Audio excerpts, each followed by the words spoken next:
बिस्मिल्लाहिर्रहमानिर्रहीम अस्सलाम वालेकुम। एक और टॉपिक में आप सबको खुशामदीद कहता हूँ। आज का हमारा जो टॉपिक है critical thinking in everyday life, रोज़मर्रा ज़िंदगी में क्रिटिकल थिंकिंग। हम देखेंगे इसमें जो अल्लाह ताला ने हमें बहुत सारी सलाहियतें और जो कैपेसिटीज़ हमें अता की हैं, उनमें से बहुत सारी सलाहियतों को हमने इस्तेमाल किया है और बहुत सारों को हम इस्तेमाल करना बाकी है। इसमें क्रिटिकल थिंकिंग क्या रोल अदा कर सकते हैं और एक आदमी की अगर अंदाज़ को सोचने की जो अंदाज़ है उसको अगर हमने चेंज करना है तो उसके लिए क्या चीज़ें लाज़मी हैं, कितने उसको अरसा दरकार होंगे और कुछ स्टेजेस हैं जिसको आपने गुजर के क्रिटिकल थिंकर बनना है। तो ये सारी बातें हम इसमें डिटेल से डिस्कस करेंगे। तो चलते हैं पहला पॉइंट की जानिब। Most of us are not what we could be, we are less. हम में से बहुत सारे ऐसे लोग हैं जो आज जिस पोजीशन में है वो इससे बेहतर हो सकता था। ठीक है, वी आर लेस, हम बहुत पीछे हैं, हम हर हिसाब से हम पीछे हैं।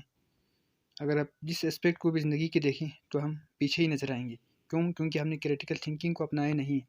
वी हैव ग्रेट कैपेसिटी, हमारे पास बहुत ज़्यादा सलाहियत मौजूद है बतौर human being, but most of it is dormant, most is undeveloped. जो सलाहियतें हमें दी अल्लाह ने उनमें से बहुत सारी सलाहियत मगलूब हैं जिसको एक्सप्लोर करना बाकी है। मोस्ट इज़ अनडेवलप्ड, उनमें से बहुत सारी चीज़ों की नशोमा की ज़रूरत है, उनमें से बहुत सारी चीज़ें अनडेवलप्ड है, डेवलप नहीं हो पाया है। Development in thinking requires a gradual process. अगर आप अपने थिंकिंग को डेवलप करना चाहते हो तो आपके लिए स्टेप बाय स्टेप चलना ज़रूरी है, यानी ग्रेजुअल प्रोसेस ज़रूरी है। आप यकदम जो है तरक्की की जानिब नहीं जाओगे या इंतहा पे आप नहीं पहुंच सकोगे। Changing one's habit of thought is long range project happening over years not weeks और मंथ। अगर आप किसी के जो सोचने का अंदाज़ उसको चेंज करना है तो उसके लिए लंबे प्लानिंग की ज़रूरत होता है, जिसके लिए आपको कई साल लग सकते हैं। आप चंद हफ्तों में या चंद महीनों में उसको चेंज नहीं कर सकोगे। The essential traits of a critical thinker required in extend period of development.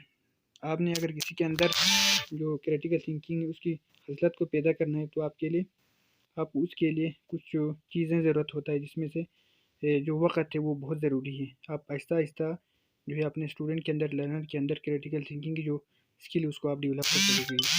How then we can develop as a critical thinker. How तो मतलब कैसे, देन फिर can we develop as a critical thinker. हम अपने student के अंदर अगर critical thinking की जो सलाहियत है उसको डेवलप करना चाहोगे तो हम कैसे करोगे।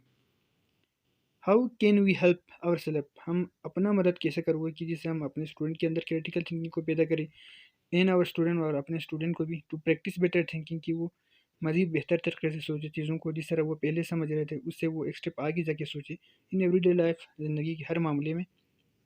First we must understand that there are stages required for development as a critical thinker. बहैसियत एक क्रिटिकल थिंकर आपको कुछ की स्टेजेस से गुजरना होगा, जिससे आप गुजर के जो है वो आप क्रिटिकल थिंकर बन सकते हो। उसमें सबसे पहला जो स्टेज है अनरिफ्लेक्टिव थिंकर आपको कहलाएगा। उसमें क्या होता है, आप अपने जो प्रॉब्लम है उसके बारे में आपको नहीं मालूम होता कि एक्चुअल प्रॉब्लम क्या है, उसकी क्या अहमियत है, आप अपने थिंकिंग में आप उसको ला नहीं पाओगे। सेकंड स्टेज में चैलेंज थिंकर, आप अपने प्रॉब्लम से इस बारे में आगाह होते हैं, आपकी जो थिंकिंग है उसमें आप समझ सकोगे आपका प्रॉब्लम क्या है। इसके बाद जो स्टेज नंबर 3 उसमें से आप उसका नाम जो दिया है यहाँ पे बिगिनिंग थिंकर का नाम दिया है। इसमें आप अपने आप को जो रोज़मर्रा के काम है उसमें प्रैक्टिस किए बगैर आप उसको बेहतर करना चाहोगे, लेकिन आप उसके लिए काम नहीं करोगे। आपको आपकी सोच में आएगा ये बात कि हाँ मुझ में ये खामी है, लेकिन आप उसके लिए काम नहीं करोगे। फोर्थ स्टेज में प्रैक्टिसिंग थिंकर, इसमें से आप जो रेगुलर जो प्रैक्टिस है उसकी अहमियत को आप समझोगे। हाँ अगर मैंने रेगुलर प्रैक्टिस नहीं किया तो मैं जो है आगे नहीं बढ़ सकूँगी। 5 स्टेजेस में आप एडवांस थिंकर होगा, इसमें आप अपने जो काम है उसमें बेहतरी लाओगे, आप प्रैक्टिस करोगे डेली बेस पे। 6 स्टेज में मास्टर थिंकर आता है। आपने जो थिंकिंग है उसको प्रैक्टिस करते हुए जो है उसको अपना जो कैरेक्टर है उसका आपने हिस्सा बनाने, नेचर की तरह आपने डेवलप करने हैं उसके अंदर। तो अगर आपने इन स्टेजेस में से गुजरना है तो आपको 2 पॉइंट आपको याद रखना होगा, जो कि है एक्सेप्ट द फैक्ट।